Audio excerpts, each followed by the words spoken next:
Hey, what's going on? It's the Bearded One back at you again, new video. Hey, so in today's video, we're gonna talk about something that's going on here in Florida with housing, and that's called CDD. What is CDD? It's called Community Development District, and we're gonna talk about what it is, pros and cons, and if it's the right fit for you on new construction homes. So stay tuned to this video, and I'll be right back.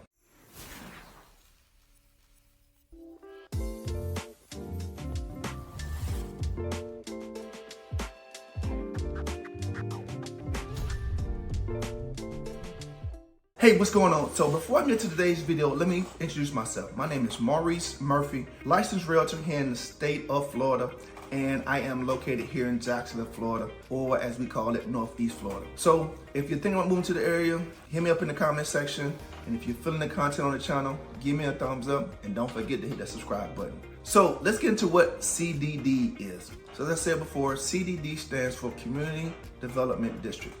What is a CDD? So CDD is basically where builders have added that cost onto the homeowners to pay for the infrastructure, the mixed use amenities, and all the things that that community will have to be a better community. Some communities have them, some communities don't. And then let's be clear, some communities that don't have them still have what's called HOA. That's another video for another time, but this video is strictly about CDD. And so let's talk about the CDD. Even when you do have a CDD, you still have to pay a HOA. It's a smaller version or smaller amount, but that cost is still added to it. So you still have to pay a HOA. As I said before, we're gonna talk about the pros and cons of what a CDD does for a community. So the first pro is infrastructure development. As I said before, it really helps that community to get the amenities that they want, whether it be swimming pools, dog parks, clubhouse with fitness center, the roads, the lights inside the community. It really pays for all that you want to have in your community and you want to have at a high level. So that's the first thing.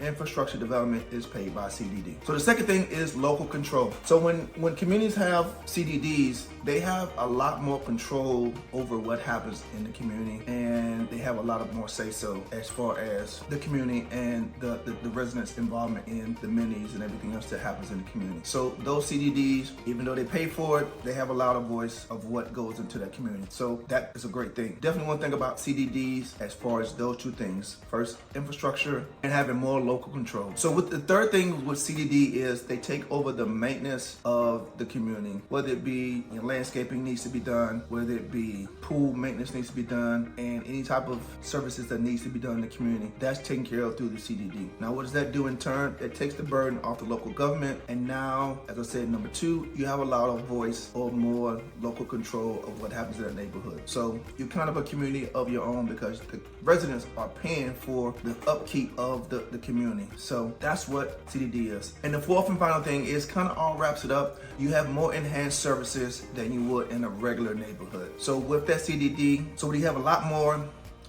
community involvement, you have a lot more things to do in the community than you would in your regular HOA. Some communities still have decent communities with HOAs, but the CDD communities are really a step above most communities with strictly just HOA. That's kind of where we are right now with the CDDs. It's only a thing that's done in Florida. And now let's talk about the cons. Okay, so the first thing is additional cost. So as we said, CDDs are in conjunction with HOAs. HOAs are smaller in size, but the CDD is something that's added to your mortgage. HOAs is something that's separate. So basically, as you pay your mortgage, the amount for your CDD is collected, which is collected on top of your principals and interest and taxes and everything else for the mortgage. There's an extra cost that is taken out or that is collected for the CDD. So those additional costs will cost you more money. HOA will be completely separate no matter where you live at. HOA is a separate cost that's not in conjunction with your mortgage. The second con is lack of accountability in initial phases of the community. As communities are coming up, there's very low or lack of accountability when the builder is still in the initial phases of building that community out. Because technically, the builder still has the rights to the property until they completely finish it, and then they will turn it over to a company that will manage the property at that time. But before that happens, the builder will be the so-called accountability person for that neighborhood. And so what the argument is that most builders have not been really proactive in the things they do for the community because they're still trying to build it out. Things are not aligned with what the residents who are moving in prior to the community being finished. So there's a lack of accountability at the initial phases of the community being built. But after the community is being built and everything's turned over, I have yet to hear anything bad about CDDs, those that are managing the community.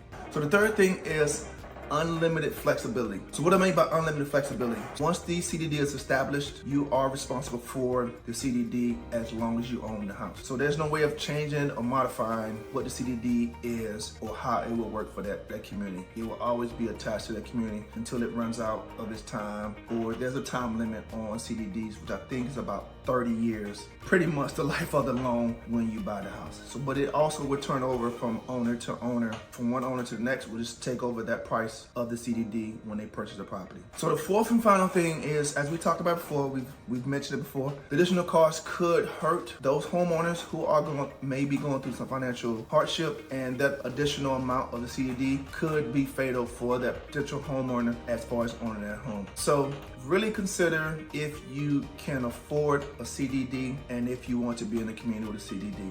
CDD communities I've seen, they're really, really nice. The amenities are very nice. The upkeep of the neighborhood is really nice, but there's also a cost for that upkeep and that really nice amenities, upkeep of that community. So really weigh your options if you want a CDD or if you don't want a CDD. That's all I have for you today. Those are some pros and cons of how the CDD works and if it's a good fit for you. Only you can decide that. So I am the bearded one. Hit the subscribe button, give me a thumbs up on the content, and I'll talk to you soon.